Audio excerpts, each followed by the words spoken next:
Erev Tov Umvorach Birshut Morai Verabotai. On a commencé la période de Ben Hametzarim, les 3 semaines. À chaque fois que je fais un shiur sur les 3 semaines, je donne toujours une préface pour que les gens veulent écouter ce shiur. Parce que je sais que les gens n'aiment pas cette période. Et quand on en parle des 3 semaines, ne me parle pas de ça. Et quand cette année on leur a dit qu'il n'y a pas de Shavuot chez Chalbo, on dirait qu'on leur a fait un cadeau d'anniversaire. Alors, j'ai dit Shabbat et j'ai dit chaque shiur, je dis que la Gemara elle dit à la fin de Masechet Ta'anit, dans la page 30b, la Gemara elle dit sur le pasouk dans le prophète Irmia Hanavi, c'était le prophète qui était à l'époque de la destruction du Beth Amikdash. Irmia Hanavi il dit Sisu ita hamasos kol hamit abelim aleha. Soyez contents avec Yerushalayim, chaque personne qui s'endeuille pour elle. A dit la Gemara dans Ta'anit, qu'est-ce que ça veut dire? Seulement une personne qui s'endeuillera sur Yerushalayim pourra comprendre et voir la joie de la reconstruction du Beth Amikdash. Donc en fait, cette période-là, il ne faut pas la prendre comme une période à viens, on passe vite cette période parce qu'il y a bientôt les vacances. Non, c'est un cadeau d'Hachem. Cette période-là, c'est un cadeau d'Hachem qui nous donne pour pouvoir se rattacher à Yerushalayim, pour que quand le Mashiach viendra, et cette année, quand Hachem viendra avant les 3 semaines, on pourra comprendre et voir le Beth Amikdash et la joie du Beth Amikdash. La joie du Beth Amikdash, c'est là-bas. Et la joie du Beth Amikdash, parce que sinon, on ne pourra pas comprendre. Donc, celui qui connaît bien la halachot du deuil, celui qui connaît bien la halachot du deuil de ces 3 semaines, il pourra voir la joie. Donc ça, c'est la préface du shiur. Tout d'arba. Amen. Et aujourd'hui, j'ai envie de parler sur un sujet qui est souvent remis sur le plateau et remis en cause. Et les gens, puisqu'ils n'ont pas l'habitude d'étudier la halachot dans les sources, je parlais avec quelqu'un qui me demandait quelle importance il y a d'étudier la halachot dans les sources. Ce qu'on fait pendant 1 heure, on aurait pu le résumer, à la fin il y a un résumé de 2 minutes, on connaît la halachot, alors pourquoi je perds mon temps à faire des cours avec les sources, etc. Alors je lui ai dit qu'on ne peut pas connaître la halakha, on ne peut pas comprendre la halakha, on ne peut pas se rattacher à la halakha, on ne peut pas se souvenir de la halakha si on ne connaît pas les sources. Et aujourd'hui on va voir quelle différence il y a entre une personne qui connaît les sources et une personne qui ne connaît pas les sources.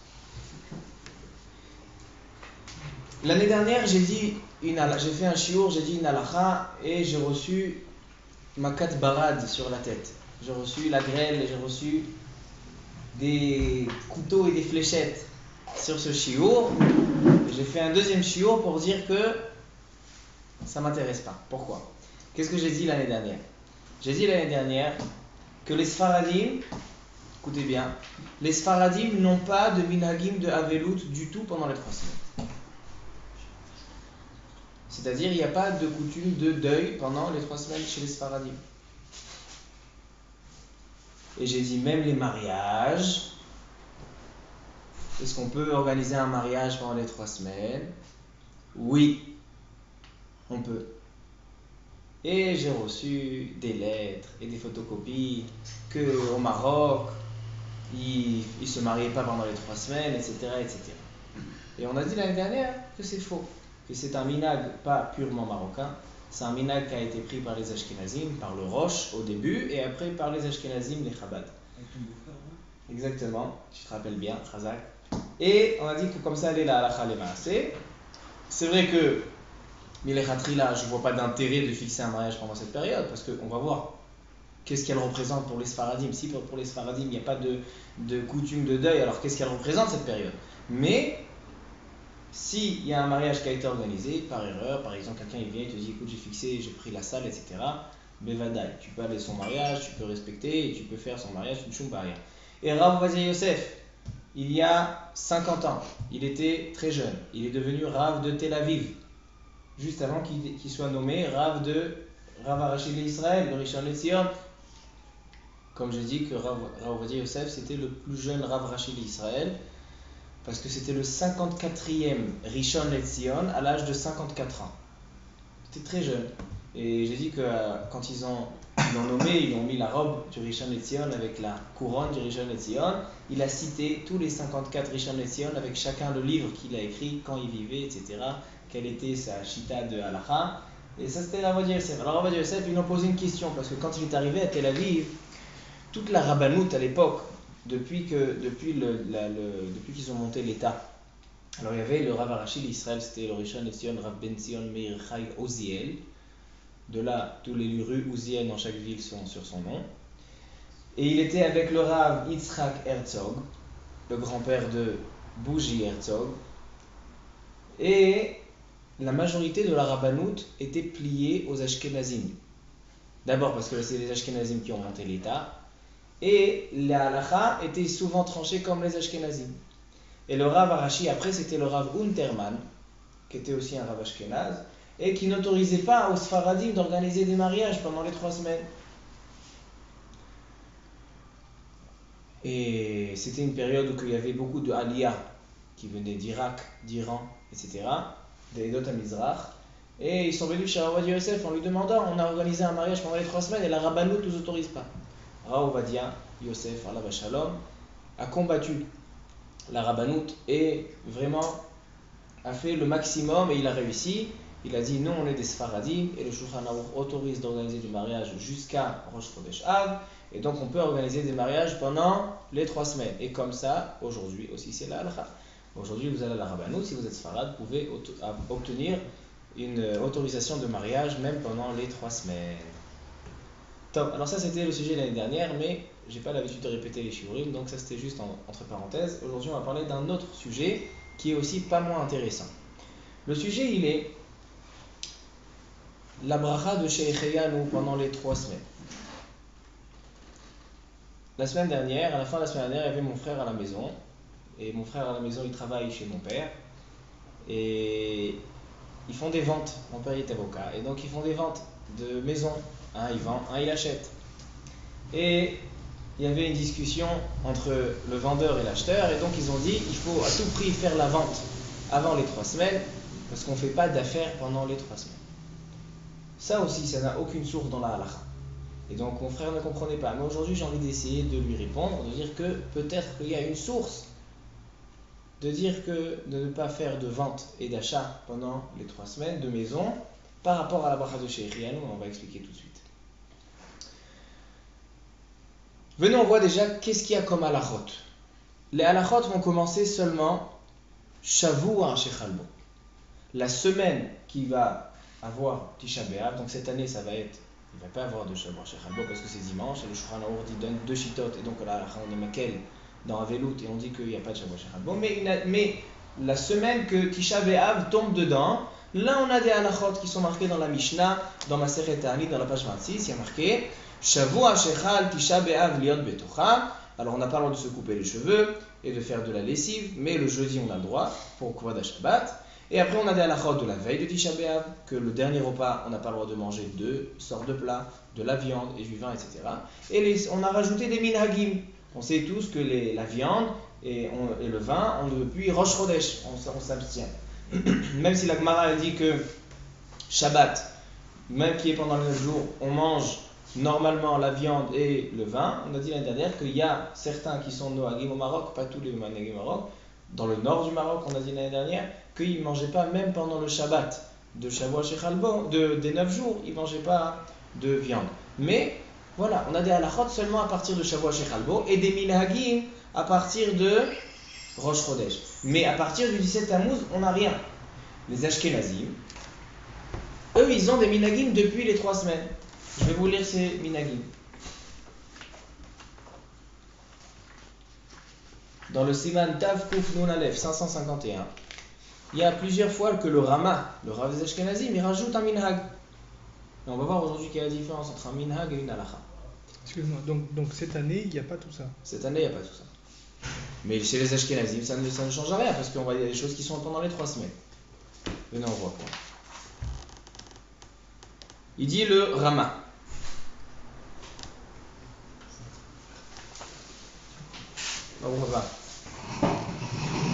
Il dit le Rama, Nohagim leachmir She'en nos'in miyudzayin betamuz va'elach ad achar tisha b'av. Il dit le Rama, vous voyez, c'est le Ashkenazim, Shulchan Aruch, il le dit pas, qu'on a le minhag de ne pas organiser de mariage depuis le 17 Tammuz jusqu'à Tisha B'Av. Ensuite, il y a un autre Rama, plus loin, par exemple sur la lessive et sur la douche, etc., que les Ashkenazim, Nohagim la'achmir mitrilat rosh chodesh. Tous les 9 jours, ils ont le minhag. Ça aussi, si je passe chez les Sfaradim. On a encore un minhag, Mutar les saper et les chabes, et il dit Noagim lachmir mitrilat rosh chodesh le'inyan kibus aval tisporet, se couper le cheveu et arranger la barbe. Il dit depuis Zayin Betamuz. Ça veut dire que pour l'instant on a 2 minhagim des Ashkenazim depuis 17 Tammuz, que chez les Sfaradim ça n'existe pas. C'est les mariages et se couper les cheveux. Ensuite, qu'est-ce qu'on a encore comme minhag des Ashkenazim? On peut se couper les cheveux ou on peut pas? On peut, les Sfaradim, il n'y a pas de minhag qui dit de ne pas couper les cheveux. Même les mariages, c'est ce qu'on a dit l'année dernière. Alors on va regarder ce qu'on a l'année dernière. Et qu'est-ce qu'on a encore? Bonne nouvelle. Les prix sont cassés. Il y a encore un minhag, que ça c'est impossible que ça marche pour les Sfaradim. Il dit le Rama qu'ils n'ont pas le minhag de faire Kiddush Alevana, Birkat Alevana avant Tisha B'Av. Parce que les Ashkenazim ils commencent plutôt Birkat Alevana par rapport aux Sfaradim. Nous on commence de toute façon Zayn.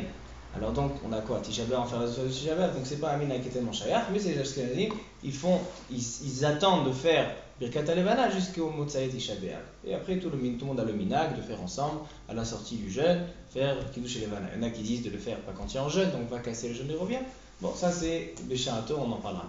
Alors donc voilà, ça c'est juste la préface de ce shiur, savoir que les Ashkenazim ils ont des coutumes de deuil. Mais les Sfaradim ils n'ont pas de coutume de deuil pendant les 3 semaines. Alors qu'est-ce qui représente cette période? Il dit le Midrash Rabbah dans Megillat Echa. C'est quoi Megillat Echa qu'on lit à Tisha B'Av? Vous savez ce que c'est Megillat Echa? Megillat Echa, c'est une lettre qui a été écrite par Jérémie, le prophète qui était à la destruction du Beth Amikdash. Pendant Ben Hametzarim, pendant ces 3 semaines-là, il y en a qui pensent qu'il a écrit ça après la destruction du Beth Amikdash comme une kina. C'est quoi une kina? Kina, c'est un chant de tristesse, dire qu'est-ce qu'on a perdu. Comme on chante, pas comme on chante à Tisha B'Av, toutes sortes de chants qui sont sur ce qu'on a perdu. Mais Megillat Echa n'a pas été écrite après la destruction, mais avant. Et c'était quoi le but de cette Megillah Echa? Yirmiya, où il a envoyé à tout Am Israël pour qu'il fasse tchouva. Il dit regardez, Nebuchadnezzar, le roi de Babel, est rentré dans Yerushalayim. 17 Tammuz, il est rentré, il a cassé la muraille, il est rentré. Et si on ne fait pas de tchouva, on va perdre Yerushalayim, on va perdre le Beth Amikdash. Et il y a marqué que le roi d'Israël a brûlé cette Megillah. Après, Yirmiyahu a dû écrire une deuxième. C'était une prophétie? C'était pas une prophétie. Echa Yasheva Badad Aïr Abatiam. Pas forcément de la destruction, mais du matzav, de l'état que Yerushalayim était quand Nebuchadnezzar était en train de casser tout Yerushalayim. Mais ça a été écrit avant par Yirmiyahu Hanavi. Alors il y a marqué dans Megillat Echa, au début de Megillat Echa, Kol Rodefeha Isiguha, tous ceux qui poursuivaient Yerushalayim, ils l'ont capturé, Ben Hametzarim, entre 17 Tammuz et Tisha B'Av. Donc déjà on voit qu'est-ce qui se passe pendant cette période-là. Megillat Echa a été écrit, c'est un temps de tchouva, un temps qu'il faut se réveiller. Et il dit le Midrash que quand on parle de Ben Hametzarim, on parle de cette période-là qui est entre 17 et en réalité ça a été écrit entre le 17 Tammuz et Tisha B'Av. C'était Megillat Echa. Il dit le Midrash que pendant ces 3 semaines-là, il y a un démon qui s'appelle Ketev Meriri. On en a parlé l'année dernière, que Ketev Meriri il était plein de yeux, etc. et que celui qui le regardait mourait sur place. Et donc on a vu quelqu'un à Emoura, Rabbi Abba, que lui il avait décrit comment était Ketev Meriri. On a posé la question. Il l'a vu. Comment il a décrit, s'il a vu. Alors donc, a priori, il décrivait par rapport au Midrash, pas par rapport à ce qu'il a vu. Mais c'est Ketev Meriri, il est cholette, il a de l'emprise. C'est pour ça qu'il y a marqué 2 choses dans la halacha. Allez, je demande de ne pas inventer plus. Il y a 2 choses marquées dans la halacha. Qu'il ne faut pas marcher yechidi, pas marcher seul depuis la 4e heure jusqu'à la 9e heure de la journée. et que les professeurs à l'école ne frappent pas les élèves pendant cette période-là. Toute l'année, chofshi. Mais pendant les 3 semaines, Izaharu, shelo lehakot atalmidim, de pas frapper les élèves. Parce qu'à l'époque, c'était comme ça. Le chinuch, il se faisait avec des coups.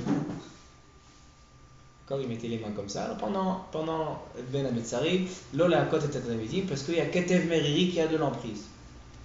Et donc il y a marqué dans certains livres d'autres choses, toutes sortes de minagim, comme pas aller à la mer, etc. Mais bon, mais tout ça c'est par rapport à ce Ketev Meriri qui a de l'emprise. Donc déjà ça, elle représente cette période pour les Sfaradim, que c'est une période de pour Hamout. C'est une période qui est de danger. Et donc il ne faut pas s'aventurer pendant cette période-là, pas faire trop de tioulim, trop de sorties, etc. Pas forcément par rapport au deuil, parce qu'on n'a pas de minagim de deuil, mais par rapport que cette période-là, c'est une période de pour Hamout. Il y a deux choses, une nuance entre pour Hamout et le deuil. C'est ce que je voulais enseigner aujourd'hui. Maintenant, on arrive à la bracha de Sheikhian.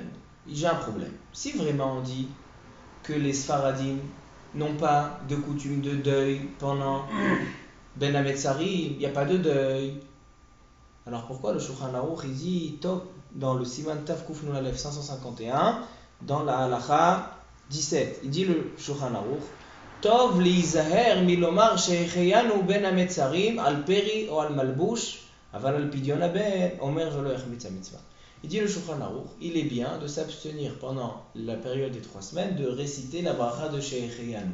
Ça veut dire que si tu as un nouveau fruit, abstiens-toi de le manger, garde-le pour après Tisha B'Av, parce que si tu vas être obligé de manger le nouveau fruit, tu dois faire shehecheyanu. La même chose, tu as un nouveau costume. Ne le mets pas pendant les 3 semaines. Pourquoi? Parce que si tu vas le mettre pendant les 3 semaines, tu vas devoir dire la bracha de Shehecheyanu. Tu as acheté une nouvelle maison. Et maintenant j'arrive à répondre à mon frère. Mon frère il a dit il n'y a aucune source de ne pas faire d'affaires pendant les 3 semaines. Seulement il y a marqué que Mirosh Chodesh, Mema'atim et Masa ou Matan Shel Mitzvah. Mais pendant les 3 semaines, il n'y a pas de problème. Il a dit de faire des affaires. C'est vrai, il n'y a pas de problème de faire des affaires en soi. Mais il y a un autre problème. C'est que si tu achètes une maison, alors une personne qui achète une maison, qu'est-ce qui a marqué Akone Bait Chadash, Mevarer Shehecheyanu. Et puisqu'on doit faire Shehecheyanu, il y a marqué que Tov Lizaher, donc il faut s'abstenir de faire Shehecheyanu. Mais maintenant il faut analyser pourquoi. Si on dit que les Sfaradim n'ont pas de coutume de deuil, alors pourquoi il y a un problème de faire Shehecheyanu? Maintenant je crois que vous comprenez pourquoi il y a besoin de comprendre la halachot dans les sources, parce que là on ne comprend pas. Tu disais? Non, je disais parce que quand quelqu'un achète une maison, c'est pas forcément la date à laquelle il prend la clé, et c'est au moment où il prend la clé qu'il faut faire Shehecheyanu. Alors moi j'achète la maison à Pessah, avant Pessah. J'ai signé et je prends la clé pendant les 3 semaines. Qui t'a dit que la clé c'est ce qui est couvert? Alors je sais pas. On a commencé à faire ce qui est couvert, c'est la signature de l'acte ou c'est le... Parce que la clé c'est l'inauguration. L'inauguration, tu es obligé de la faire au moment où tu prends la clé, tu as un mois pour... Alors, on va dire Youssef, il a une question.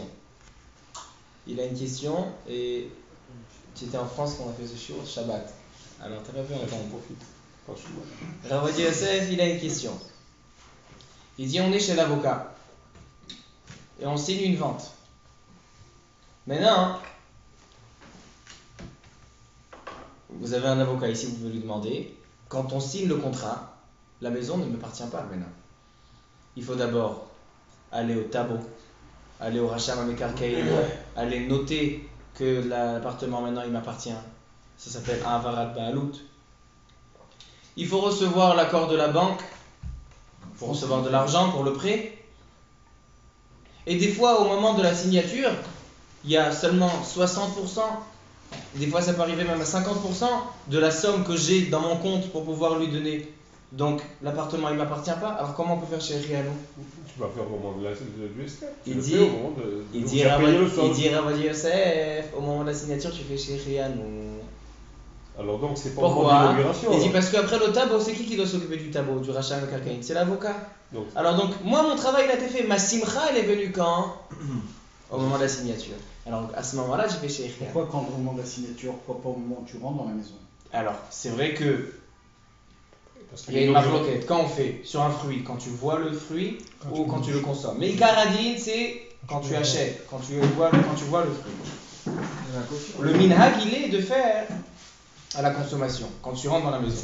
Mais le Ikaradine, il reste. On profite quand on doit faire la bracha. Alors justement, Parce que quand quelqu'un. Justement, la bracha de Shehrianu, c'est pas une birkat al-nehenim, c'est pas une bracha du profit, comme on fait chez Alcool quand on boit de l'eau et Une on birkat de après joie. avoir De joie. C'est De une bracha joie, de joie. Et oui. donc ça n'a rien à voir Bon, avec mais le attends.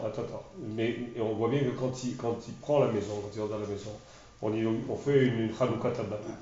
Chanukah Tabat, on met les mezuzot. Et là, dans ce cas-là, il fait Shehrianu. Oui, le minhag, Alors. il est de faire Shehrianu au moment que tu rentres dans la maison. Parce qu'on fait surtout, on achète aussi un nouveau costume, etc. Alors donc ça veut dire Mais que la si halakha je suis reste, bien, le si Ikar je suis Adin. bien, ni au moment où tu signes le contrat, ni au moment où tu reçois où tu prends la maison. Parce que quand le moment où tu prends la maison, tu fais Shehrianu. Oui, mais le Ikar Adin, il reste que la birkat Shehrianu, elle se fait quand? Elle se fait à l'achat. Et donc maintenant je réponds à la question qu'il m'a posée, c'est que c'est vrai qu'il n'y a pas de problème en soi de faire des achats pendant les 3 semaines. Mais si j'achète une nouvelle maison qui nécessite de faire Shehrianu, alors là il dit le Shulchan Aruch, Tov Leizer de faire Shehrianu. Comment on achetait les maisons à l'époque? On passait pas par les avocats. Alors, C'était. qu'est-ce qu'ils la faisaient? Ils maison faisaient un qui- contrat. Ben, c'était le Ils contrat, avaient tout c'était l'argent. pas qu'il fallait payer une Ils espèce avaient de l'argent. budget. Et donc le Kinyan était terminé. Et Mais l'argent il était c'était sur seulement. place. C'était sur Alors le dans ce cas, Kinyan. alors c'est évident que c'est. Donc on voit bien qu'il y a une notion de Kinyan dans la Mais mitzvah. dire Rabbi Bon, Yosef, si je c'est aussi fais- un Kinyan. Puisque c'est seulement des choses que Il y a c'est pas de Kinyan l'avocat il puisque doit j'ai rien entre les terminer. mains. Comment? Il n'y a pas de Kinyan puisque je n'ai rien entre les mains. Alors que quand j'achetais la maison à l'époque, j'étais sur le terrain, il y avait toute une cérémonie qui se faisait. Oui, il y a pas de moment, À partir du moment où on a signé la maison, on sait qu'on Non, va mais la on ne voir. parle pas d'aujourd'hui, moi je parle d'il y a 2000 ans, comment on faisait.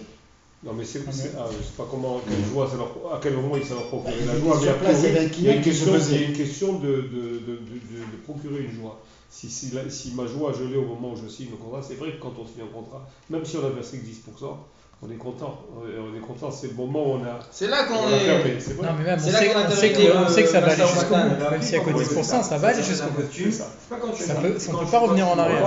Quand tu Au l'as bout du acheté, compte, tu l'as acheté, normalement. Dans le Au magasin, bout du compte, on va la voir la maison, on va rentrer dedans. Voilà. Quelqu'un il Donc, gagne 10%, et tu fais, c'est un risque que ça ne marche pas. il y a Bah, 2 on peut jours. après annuler La peut-être. La joie de la signature, la joie de la voiture. Quand on fait, il y a aussi un moussag chez les avocats qui s'appelle afarat rosé.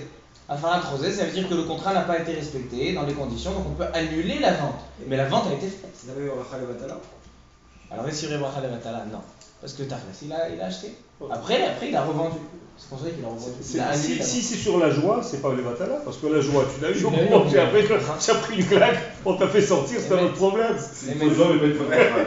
C'est une fausse joie, mais pas une fausse Mais, donc, ça c'était pour répondre à sa question. Mais on a un problème. Ça on fera pas. Donc, on a un problème. C'est vrai qu'on dit. C'est vrai qu'on dit qu'il ne faut pas faire Shehrianu. Mais selon les Sfaradim, ce n'est pas possible. Parce que si tu dis que les Sfaradim n'ont aucun minhag, aucune coutume de deuil pendant les 3 semaines, alors pourquoi Shehrianu serait différent? Les Ashkenazim, ils se coupent pas les cheveux. Ils font pas de mariage. Nous, on fait tout ça. Alors, Mahabaria, pourquoi on fait pas Shehrianu? Deuxième question. Question qui a été demandée à Rabbi Ovadia Yosef. Et que l'année dernière, je l'ai dite, et Rabbi Hillel, il a donné une bonne éhara. Voir si tu te rappelles de ce que tu as dit l'année dernière. Il y avait un rave à New Jersey. Quelle ville? New York sûrement. Deal. Zéo, il se rappelle. Mitsuya.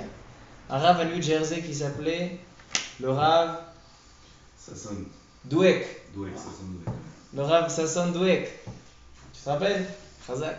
Alors le Rav Sasson Dweck a envoyé une question de New Jersey à Rav Ovadia Yosef à Yerushalayim. Ma she'ela. Si les Sfaradim, vous voyez que c'est pas moi qui invente que les Sfaradim n'ont pas de minagim de deuil. Le Rav Dweck aussi dit. Il demande à Rav Ovadia, si les Sfaradim n'ont pas de minagim de deuil pendant les 3 semaines, alors peut-être on a le droit aussi d'écouter de la musique pendant les 3 semaines. C'est ma notre tu as aussi la musique pendant les 3 semaines. Hein? La malheur. Pourquoi on n'a pas le droit d'écouter de la musique pendant les 3 semaines? On fait des mariages, on se coupe les cheveux, ça va pas rien. C'est une question Hazakan, hein? Et ça aussi, c'est la même question. Pourquoi chez Rian on s'abstient de faire? Pourquoi on n'écoute pas de la musique? Les Sfaradim n'ont pas de minagim de deuil. Et dans ce que tu as dit, tu n'as pas dit que les Sfaradim ils pourraient écouter aussi de la musique, c'est ce marie. Non. Oui, c'est marié, oui. C'est il est C'est maquette, les oui. causes en se marier. Oui, mais maintenant stam de la joie. Hors mariage, musique, sans orchestre. musique hors mariage. Je me mets Sans les dans mon problèmes. salon, je Sans les m'installe. Comment tu traduis pour Arnaud? Pour Arnaud, comment tu traduis? Pour un autre, c'est Danger. des moments propices de danger et d'échec. Donc c'est pas deuil. Hein? C'est pas- C'est pas lié au deuil. Peut-être pour ça, non? De quoi? Pourquoi pour un autre ça serait lié? Non, pour un autre c'est moins grave que deuil. Je sais pas comment c'est. Alors déjà lui il a répondu la moitié de la question. Non, c'est ça, peut-être. La question de Sheikh Riano l'a Pour un répondu. autre, t'as pas besoin de faire Il vient le Magen Avraham et il dit qu'il y a des gens qui ont eu une erreur, des gens qui sont to'im, ça existe. C'est qui ces gens to'im? Des gens qui étudient pas la halakha dans les sources. Il dit le Magen Avraham, il y en a qui pensent que la raison pour laquelle le Shulchan Aruch te demande de s'abstenir de faire Sheikh Riano pendant les 3 semaines, il y en a qui pensent que c'est à cause du deuil. Mais c'est faux. Tout d'abord parce que les Sfaradim n'ont pas de deuil pendant les 3 semaines. Et deuxièmement, même un endeuillé, il peut faire Sheikh Riano. Alors donc c'est forcément rien à voir avec le deuil, parce que l'endeuillé il n'a pas Sheikh Riano. Il dit alors pourquoi on fait pas Sheikh Riano? Il dit tu sais pourquoi? Parce qu'il y a marqué dans le Midrash Echa que pendant ces 3 semaines-là, c'est un zman de pour Anout, c'est un zman que le Shed, Ketev Meriri, les Cholet.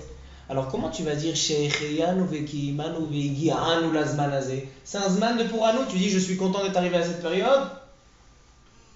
Il dit ça n'a rien à voir avec le deuil, Sheikh Riano. Donc en fait, revenons à la question d'appartement, si on doit faire des achats, etc. On n'a pas le droit de faire pas parce que c'est un deuil, on n'a pas le droit de faire la simcha. Non, parce que si tu vas acheter, tu vas devoir faire Sheikh Riano. Et dans la bracha de Sheikh Riano, tu remercies Akash Baruch Hu de t'avoir emmené à cette période-là. Et cette période-là, c'est une période pour un autre. Tu vas dire Sheikh Riano, Guyan ou la Zmanazé.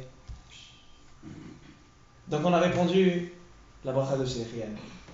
Mais la musique, il dit le Magen Avraham, le même Magen Avraham, il dit dans un autre endroit. Le Magen Avraham, c'est vrai qu'on n'a pas de minagim de Avelut. On ne va pas faire des choses de deuil. On ne va pas se laisser pousser la barbe. On ne va pas empêcher de faire des mariages, que c'est une mitzvah. Mais on ne va pas procurer de la joie supplémentaire. Il y a une nuance entre prendre sur soi des coutumes de deuil et rajouter de la simcha supplémentaire. Quelqu'un qui se met chez lui dans son salon et qui allume de la musique, il commence à danser, il rajoute de la joie supplémentaire. Ça, c'est assourd, même pour les Sfaradim. C'est pour ça que la musique, même pour les Sfaradim, c'est assourd. Tu te maries, tu fais sans musique. Si c'est pour une Simchat Mitzvah, de la même manière que Rabbi Yosef il a autorisé pendant Sfirat HaOmer, que un jeune qui fait une bar mitzvah, il peut faire avec de la musique. La même chose ici. Tu peux faire, quand c'est une Simchat Mitzvah, tu peux faire. Tu fais une brique, tu peux faire avec la musique. Moi j'ai vu dans un livre du Rav Mazouz, il a écrit quand les sous chez Béchirim, c'est vrai que les Koudim ou Becholot, bien sûr tu commences à danser tout ça. Mais Diavalim, c'est stable, tu entends un petit peu car. C'est vrai que le Magen Avraham, tu as raison. Magen Avraham, quand il dit l'interdit, il dit Rikoudim ou Echolot. Mais Rabbi Yosef, il dit que même les Shirim Ma'arash Kol, quand tu le mets chez toi à la maison, Avec les Negina. il dit que oui, c'est Racham Kol, c'est sur un disque. Dans un MP3, tu entends la musique. Ça sourd. Ça sourd. Ça sourd. Mais non. Quelqu'un qui est sur la route, quelqu'un qui est sur la route et il a toute l'année l'habitude de rouler avec de la musique, alors obligation d'écouter de la musique. Pourquoi? Parce que s'il a toute l'année l'habitude de rouler avec la musique et il roule tard le soir, il peut s'endormir et la musique s'il tient réveillé, alors ça c'est plus quoi? Mais j'ai envie d'expliquer tout ça. Comment on joue avec tout ça? Comment on joue avec ces minhagim? Et ça c'est ce que j'ai dit au début du cours. Il y a une nuance entre des minhagim et des halachot. Les halachot, quand ils ont été dites, les chachamim, il y a une notion qui s'appelle l'oplug chachamim betakanatam. C'est quoi l'oplug? Quoi plug? Plug c'est diviser. Il n'y a pas de division. L'oplug, il n'y a pas de différence. Quand les chachamim ils ont donné une halacha, alors il n'y a pas de différence. Ils ont dit que le poulet avec le lait, les chachamim ils ont rajouté l'interdit. Dans la Torah c'est seulement la viande et le lait. Les chachamim ils ont rajouté le poulet et le lait. On n'a pas le droit de mélanger le poulet et le lait. Donc ils t'ont dit dans surtout toutes les formes. Il n'y a pas de différence si tu fais le poulet en soupe, ou tu fais le poulet en schnitzel, ou tu fais le poulet en, je sais pas, en boulette. NFDL. Il n'y a pas de différence. Les minhagim, c'est pas comme ça. C'est vrai que les minhagim, minhag Israël Torahu, et il faut respecter les minhagim, et celui qui ne respecte pas, il transgresse un deoraita. Mais la forme de l'instauration du minhag est différente de l'instauration du halakha. Un minhag, il est seulement sur ce que ça a été donné, sur le stade, quand ils ont pris sur le minhag, selon les conditions que c'était à l'époque. Donc là, on continue. Mais si ça a changé, non. Et donc, par exemple, on a dit Shabbat, au cours de Shabbat. On a dit que les jeunes aujourd'hui, les 3 jeunes qui sont 17 Tammuz, 10 Tevet et le 3 Betishre, Tzom Gedalia, Ce sont des jeûnes que Am Israël a pris sur lui. Parce que les jeûnes, selon la Gemara, ont été annulés. Bizman Shalom, comme on dit la Gemara dans Rosh Hashanah, dans la page 18. Que she'en Gzerat Malchut, il n'y a pas de jeûne. C'est seulement Ratsu Mit'anim, Ratsu En Mit'anim. Ils ont pris sur eux de faire le jeûne, de jeûner. Mais donc on a dit selon ça, qu'une femme qui est enceinte ou une femme qui est en train d'allaiter, pendant les 2 premières années après son accouchement, elle ne doit pas jeûner. Et on a dit que sur les Sfaradim, elle n'a pas le droit, c'est interdit pour elle de jeûner. Même si une femme qui est enceinte et une femme qui a accouché, c'est pas une chola, c'est pas une malade, c'est pas une maladie d'être enceinte. Non, les 2 ans, c'est si elle est ménage qui bénit pas. Okay. Alors donc même si c'est pas une maladie, mais on a dit que puisque ces jeunes-là ont été pris sous forme de minhag, le minhag il a été donné sur des gens classiques, des gens normaux, qui sont pas me'ouberet, qui sont pas ménika, ils sont pas enceintes, ils sont pas en train d'allaiter. Mais sur un cas comme ça n'est pas dit. Ça c'est la forme du minhag. Comme j'ai dit aussi l'année dernière, que si une personne elle prépare de la viande pour le Shabbat qui est dans les 9 jours, et il lui reste de cette viande-là à Motzei Shabbat, il doit jeter cette viande, il doit la congeler? Non, tu peux la manger Motzei Shabbat. Pourquoi? Parce que le minhag il a été donné sur quoi? Préparer de la viande pour les 9 jours, mais si tu restes de Shabbat, non. Donc la même chose ici. Le minhag il est de ne pas faire Shechianu. Mais si j'ai une mitzvah qui ne peut pas attendre, par exemple il y a un pidyon haben pendant les 3 semaines, par exemple il y a un nouveau fruit qui vient maintenant devant moi et je sais que si je vais le faire attendre pour après Tisha B'Av, il ne pourra plus se manger.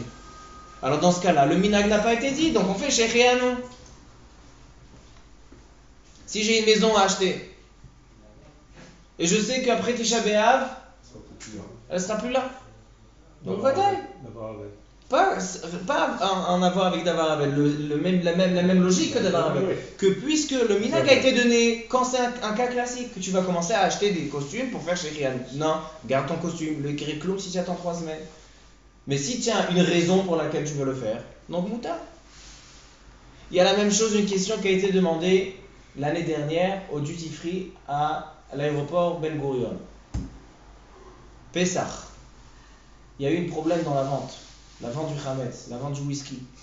Ils ont continué à vendre pendant Chol HaMoed. Alors tous les ans c'est comme ça.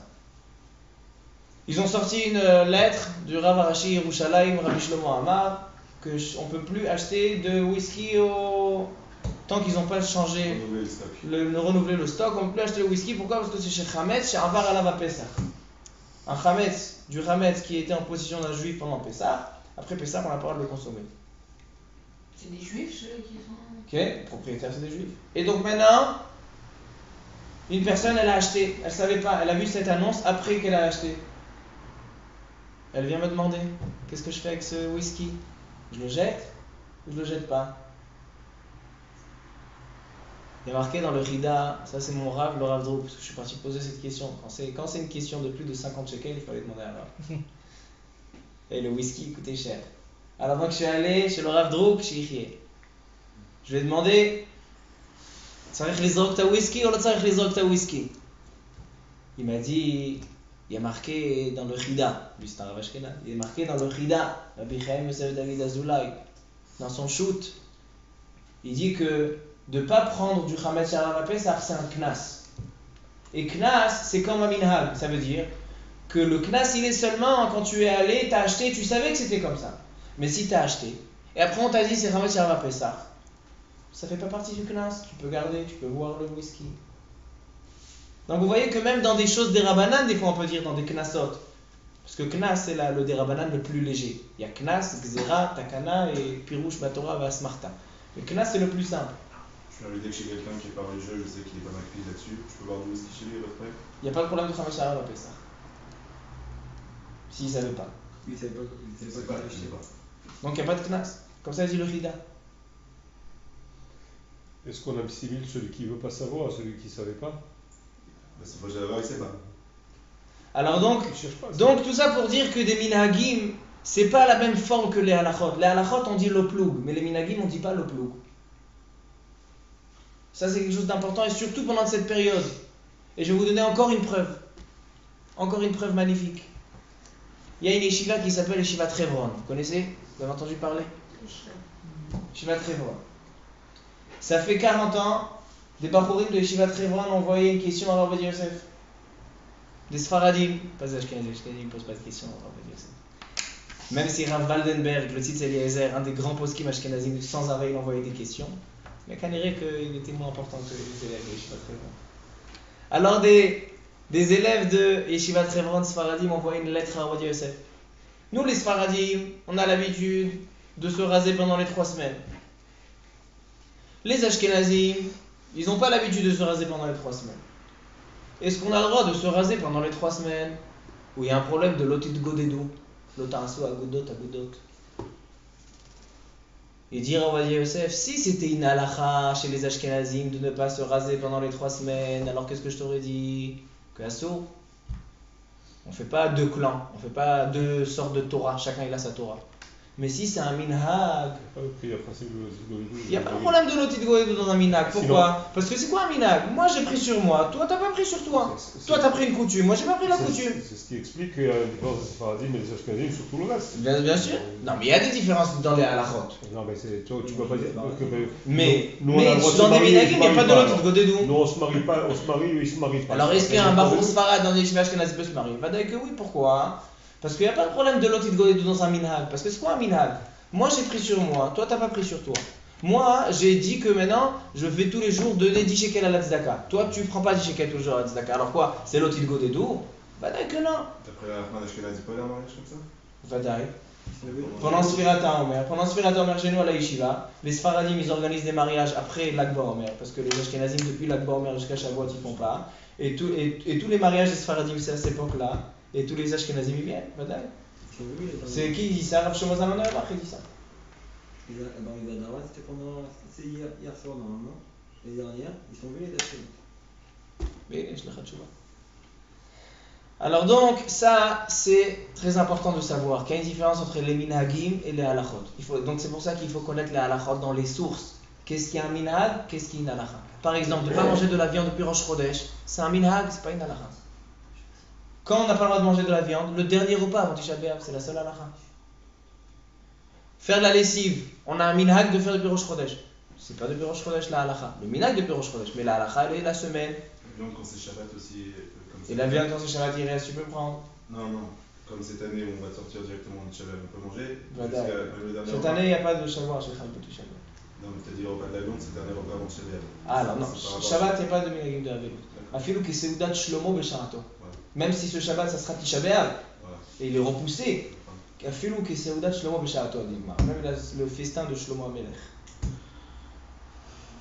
Donc ça c'est important à savoir. Donc on arrive à la bracha de Shechianu. C'est bien de s'abstenir de faire Shechianu, pas à cause de la Havelout, comme on a dit. Parce qu'il n'y a pas de Havelout chez les Sfaradim. Alors pourquoi on n'a pas le droit? Parce qu'on ne peut pas dire Shechianu, Vekiman, Vegian ou la Zmanazé quand c'est un Zman de Pouranout, quand c'est une période qui est dangereuse, qui a des démons dans les rues. C'est les soldes. Hein? Donc quand c'est des sœurs, les empires. Alors qu'est-ce que tu fais? Tu le portes pas. Puisque le minhag il est de le faire quand tu portes, tu le portes pas, tu le laisses pour après. Pas besoin de porter les soldes, ne t'oblige pas de porter tout ce que c'est acheté en solde pendant les 3 semaines. Ça va pas périmer. Besséder, alors venez juste on dit, je suis obligé de raconter encore quelque chose. J'ai commencé le shiur, dommage que j'ai pas dit au début. Ça aurait fait plus de balagan. Au début du cours, j'ai dit que l'année dernière, il y a quelqu'un qui m'a attaqué. À cause de ce que j'ai dit que les Marocains, ils ont fait beaucoup d'halachot selon les Ashkenazim. Alors écoutez ma réponse. Vous avez entendu parler du Rav Raphaël Baruch Toledano? Il était marocain, n'est-ce pas? Alors venez écouter ce qu'il dit ce Rav marocain. Celui qui ne se croit plus marocain que Rav Toledano, alors je ne peux rien lui faire. Mais au moins marocain comme Rabbi Raphaël Baruch. Rabbi Raphaël Baruch Toledano était beaucoup plus âgé que Rav Ovadia Yosef. Rav Ovadia Yosef, à l'âge de 35 ans à peu près, il a sorti son premier livre, Yabi Haomer Chelek Aleph.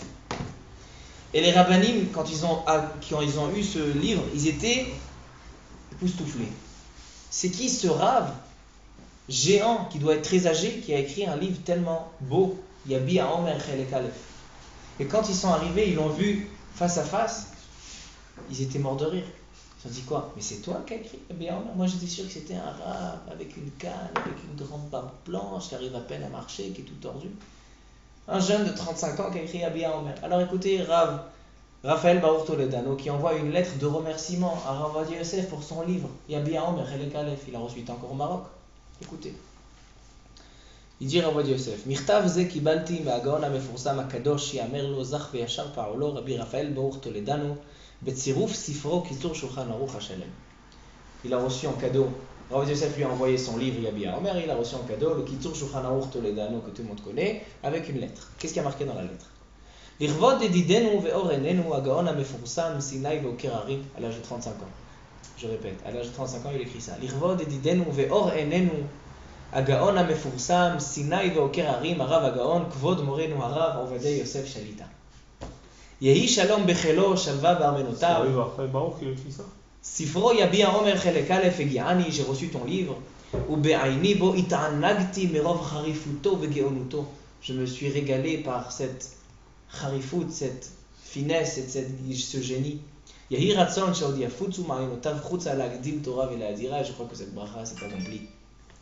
Et il lui dit comme ça, écoutez, un rave âgé marocain, un jeune irakien à Yerushalayim. וזאת להודיע למעלת כבוד תורתו. J'ai envie de te dire, כי כשבאו למחננו תלמידי חכמים, moi j'habite au Maroc, et quand sont venus chez nous des תלמידי חכמים ashkenazim, en d'autres termes les Chabad, Rav Raskin, le père de Rav Raskin du Canada, qui a été envoyé par le rabbi, le premier chaliach de Chabad au Maroc, התחילו ללמוד דינים לתלמידים שלנו בספר קיצור שולחן ערוך של הרב שלמה גנצפריד. Il doit nous enseigner des halachot du Kitzur Shulchan Aruch Gans-Fried, שהוא על פי הרמה ואחרוני רבני אשכנז. Donc moi j'ai été attaqué parce que j'ai dit ça, mais maintenant le plus grand marocain il dit ça lui-même. Que les gens au Maroc étudiaient chez les Chabad du Kitzur Shulchan Aruch des Ashkenazim. ולכן, écoutez, vous savez pourquoi Rabbi Raphaël Baruch Toledano il a écrit un Kitzur Shulchan Aruch? Pas parce qu'il voulait écrire un livre. Il dit, puisque j'ai vu qu'ils apprennent les halachot ashkenazim, j'étais obligé d'écrire un livre pour les remettre sur le droit chemin. לכן, עלה בדעתי לחבר קיצור שולחן ערוך על פי מרן ורבותינו האחרונים, הספרדים. Mais il dit, Rabbi Raphaël Baruch, au Maroc, j'avais pas tous les livres nécessaires. J'avais pas Yabi Omer, j'avais pas Petach HaDevir, j'avais pas Pri Chadash, j'avais pas tous les Acharonim Sfaradim. Alors qu'est-ce qu'il a fait? J'ai acheté le livre, il dit, de Kaf HaChaim, Rabbi Yaakov Chaim Sofer. Et j'ai pris les halachot du Rabbi Kaf HaChaim et je l'ai mis en Kitzur Shulchan Aruch et j'ai publié. Mais il dit, j'ai entendu que toi, Rav Ovadia Yosef, qui a 35 ans, tu n'es pas d'accord avec le Kaf HaChaim, un Rav qui est très âgé, Rosh Yeshivat HaMekubalim à Yerushalayim. Et j'ai entendu que tu as des machlokot, alors je te demande, il dit, Avakeshcha, im yo'il ma'alat kvod torado lishloach li otam, envoie-moi toutes les choses que tu n'es pas d'accord avec le Kaf HaChaim, vebeli neder a'ale otam bishmo, au nom de Rav Ovadia Yosef, b'ma'adura batra, et donc je vais rectifier mon livre. Rabbi Raphaël Baruch Toledano dit qu'il va changer les halachot de son livre, parce que Rav Ovadia Yosef, un jeune de 35 ans, n'est pas d'accord avec le Kaf HaChaim. Maintenant, il lui a envoyé, regardez la lettre, il a envoyé des rectifications, mais ça n'a pas été rectifié. Parce que ceux qui ont imprimé le Kitzur Shulchan Aruch ne voulaient pas. Rabbi Raphaël Baruch, lui, il a demandé oui. Mais eux, ils n'ont pas respecté sa demande, ils n'ont pas changé les halachot. Qui eux? Ceux qui étaient achraïs sur l'imprimerie de Kitzur Oui, parce Shulchan Aruch que, Toledano. on voit que même ceux qui entourent Rabbi Raphaël, que ce soit ses enfants, ils n'ont pas suivi ses recommandations. Voilà. Mais c'est pas parce que ça n'a pas été. Et donc on voit que lui il le voulait, il a demandé, l'oribzoto. Mais à Kolpanim, c'est le Rav Raphaël Baruch Toledano qui dit qu'il y avait beaucoup de binagim qui étaient pris par le Kitzur Shulchan Aruch Gans-Fried. Juste je termine, un point sur la paracha, un point très intéressant.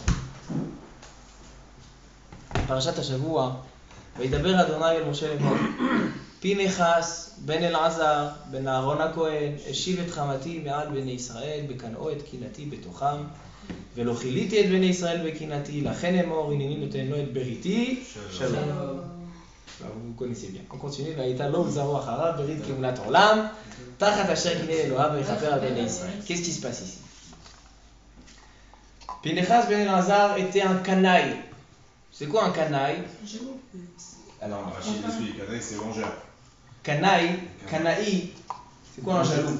Un jaloux, c'est quelqu'un qui n'est pas capable de voir que quelqu'un il fait quelque chose, que quelqu'un il a reçu un chocolat, il n'est pas capable. Lui aussi, il n'était pas capable de voir que quelqu'un n'obéit pas à Kadosh Baruch Hu et fait des interdits. Il est poète aramite. Kanaï, il était Kanaï Lachem. Et qu'est-ce qui a marqué? Ineni noten lo et beriti shalom. Je lui donne une brit shalom. C'est Kehuna Torah. Il lui donne la Kehuna. Il lui donne la Kehuna. Il dit Rachid. Pourquoi il y a marqué Pinechas, Ben Elazar, Ben Aaron HaKohen? Pourquoi tu as besoin de dire fils et petit-fils? Pinechas, il était assez tzaddik par lui-même, par ses forces, il était canaille. Alors pourquoi il y a besoin de marquer Pinechas, Ben Elazar, Ben Aaron HaKohen? Il dit Rachid. Les filles שהיו השבטים מבזים אותו. Tous ses frères, ils étaient מבזים אותו. Ils lui faisaient honte. Pourquoi? Il lui disait Hareitem ben Pouti ze, parce que son père, Elazar, il est parti prendre des filles de Pouti, des enfants de Yitro, qui étaient Oved Avodah Zara. Donc en fait, son grand-père par sa mère, à Pinchas, il était Oved Avodah Zara.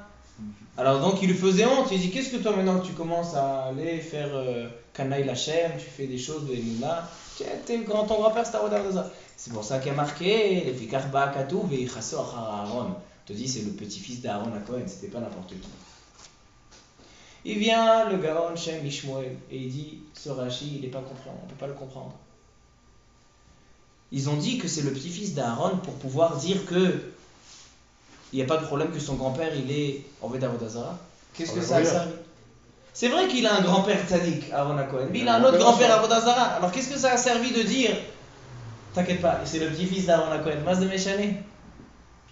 Qu'est-ce que tu as réparé en disant Ben Aaron HaKohen? Il dit comme ça. Il dit en fait, la ta'ana des Shvatim, c'était pas seulement ton grand-père il est Oved Avodah Zara. Ça veut rien dire, si j'ai un grand-père Avodah Zara, moi je peux être tzaddik, ça veut rien dire. Mais il dit non. Ton grand-père il était à Avodah Zara. Avodah Zara, c'est tout de la chitzoniout. C'est prendre de la... Ça n'a pas de pnimiout, ça n'a pas de profondeur. C'est seulement prendre une idole, mettre de l'or, mettre des diamants et dire voilà, c'est tout de la chitzoniout. Donc ils ont dit à Pinchas, ils n'avaient pas de problème que son grand-père. Il dit toi tu descends de quelqu'un qui est chitzoni, de quelqu'un qui est extérieur, qui n'est pas intérieur, qui n'a pas de profondeur. Alors donc comment tu peux aller tuer quelqu'un qui fait un interdit? Qui t'a dit que cet Avera il a fait parce qu'il n'aimait pas Kadosh Baruch Hu? Peut-être que cet Avera il a fait l'Ishma, il a fait une Avera pour Akadosh Baruch Hu. Comme on a trouvé avec Tamar avec Yehuda, que c'était le Shem Shamaim, c'était pour avoir des enfants. Alors qui t'a dit que Zimri, que tu as tué Zimri ben Salou, qui t'a dit que Zimri il était le Shem Avera? Peut-être qu'il faisait ça le Shem Mitzvah. Toi qui es Ritzoni, toi qui es extérieur. Et il y a marqué dans la Gemara dans Nazir que Zimri ben Salou était comme Tamar, il a fait les Shem Shamaim. C'est un Vera. Il était chez cette Aramite, les Shem Shamaim, comme ça dit la Gemara dans la Seret Nazir, dans la page 23. Donc il dit, toi qui es extérieur, comment tu peux juger quelqu'un qui est intérieur? Comment tu peux le tuer? Il dit le Shem Ishmael, c'est ça la réponse. C'est le petit-fils d'Aaron HaKohen. Aaron HaKohen, c'était la personne la plus profonde qu'il y a. D'où on sait que c'était la plus... Même son nom indique qu'il était profond, qu'il était intérieur. Aharon. Aleph, He, Resh, Nun. Tu vas entendre un chidouche sur ton nom. Aleph, He, Resh, Nun, Aharon. La lettre He, c'est la lettre quand on a de Aleph jusqu'à Yud, de 1 à 10. C'est quoi la lettre au milieu? He. Quand on a les dizaines, de Yud jusqu'à Kouf, 10, 20, 30, c'est quoi le milieu? 50, c'est le Nun. Quand on a les centaines, Kouf, Resh, Intaf, le milieu, c'est Resh. Et le Aleph, c'est la source des lettres. Donc en fait, tout le mot Aharon signifie le milieu et la profondeur. Aleph, c'est la base des lettres. Resh, c'est le milieu des centaines. Nun, c'est le milieu des dizaines. Et He, c'est le milieu de 1 à 10. Et donc on te répond, c'est le petit-fils d'Aaron HaKohen. C'est quelqu'un qui voit la profondeur. Il dit c'est vrai que Zimri, il était l'Ishma, il était pour Akash Baruch Hu, mais aussi il avait 1% de pas l'Ishma. Et donc même si une Avera, l'Ishma pour Akash Baruch Hu, elle peut être acceptée dans certains cas, c'est seulement si elle est propre, sans aucun bgam, aucun sadatmi. Et ça, Pinchas, il a vu. Les Shvatim, ils ont dit, non, il fait l'Ishma. Mais Comment Pinchas, il a vu, Comment il a vu? parce qu'il voyait, il était petit-fils d'Aaron la Cohen, il était profond. Et il voit une personne quand il fait quelque chose qu'il a fait 100% l'Ishma ou 99% l'Ishma. Jusqu'à la source. Et donc il est allé à la source. C'est pour ça qu'on dit Pinchas ben Elazar ben Aaron la Cohen. Pour répondre à la question des Shvatim, ça c'est un pshat dans Rashi. Ça dit le Shem Mishmout. Et qu'est-ce qu'on fait du vœu? Ah, qu'est-ce qu'on fait du vœu? On peut pas tout expliquer, il n'y a pas de vœu, voyons. C'est un Torah. ברוך אדוני לעולם, אמן ואמן. אמן. המרחם על כל בריאותיו ויחוז ויחמוד וירחם על נפש.